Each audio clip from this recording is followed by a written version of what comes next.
everybody's doing well this morning. It is March 28th. Today is my mom's birthday.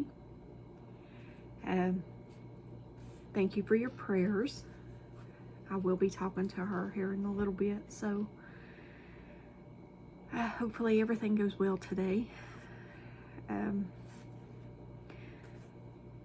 Today in our devotional, it says desert times. And first I want to begin this morning by saying I had posted a community post yesterday that some people, I guess, got offended by. But I just want to say, I don't know if they didn't read the whole thing or just haven't been watching my videos, but by no means have I ever said that you make it to heaven by works. I have never said that, and if you have been watching my videos, you would know that I am 110%, 1,000% all about it's a relationship with Christ. A relationship with Christ, okay? I just want to make that perfectly clear because I got some backlash on how I was saying you get to heaven on works, and that was just absolutely not true and not what that was saying at all. So I just want to clear up anything. You do not get to heaven by works, by no means. It is a relationship with Christ. And I thought I would try the community post, but apparently that's not the best thing, because I guess when you type, people tend to take things the wrong way, maybe. I'm not sure. But anyway, I love you guys more than anything, you know that. And by no means was I or have I ever said that you get to heaven by works. No way whatsoever. Okay, back to our devotional this morning. Desert times. Psalm 78, verse 15. He split open the rocks in the wilderness and gave them water as from a gushing spring. Hosea chapter 13, verse 5. I cared for you in the wilderness, in the land of burning heat. John chapter 6, verse 31. Our fathers ate the manna in the wilderness, as it is written, He gave them bread from heaven to eat. Nehemiah chapter 9, verse 21.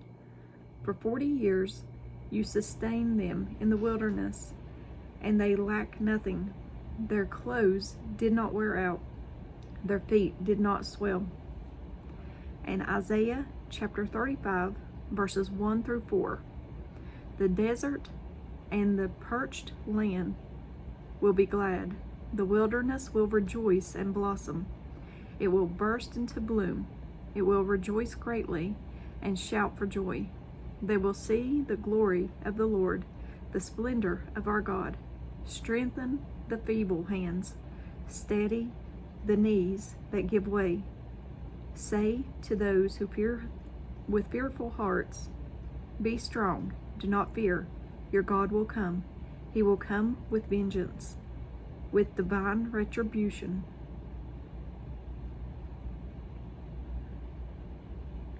He will come to save you. And at the bottom, it says, the wilderness is untouched and isolated, the place where God and His children are in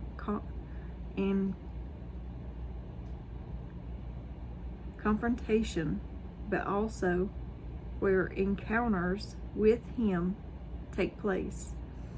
For many, the desert is a place of calling, like Moses, John, and later Jesus. It is also the place where people once again discover their dependence on God and His excess care, like manna, quail, and water from the rock. Don't be negative about your desert. It brings you one step closer to your promised land. And it does, one step closer to our promised land. It brings us closer to God when we're going through that desert. I know it's not fun, but God puts us there for a reason. Anyway, I love you guys. And I did take that post down, and I probably won't be doing the community post thing anymore, because maybe a picture or something, but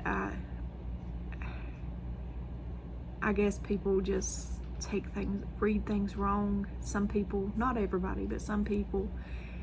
And by no means whatsoever have I ever said that you make it to heaven by works. Never has that come from me. It's all about relationship, guys. Drawing closer to Him. And I just want to say I love you guys, and give me a thumbs up or a thumbs down. Like, share, and subscribe. Join me on the Disciple server. Link is in the description. And I will keep you all updated on my mom today. Also, Pete has been sick, but he is feeling, he said 90% better, so you continue to pray for him. But I love you guys, and if I don't see you in the next video, I hope to see you in heaven. Bye guys, have a very blessed day.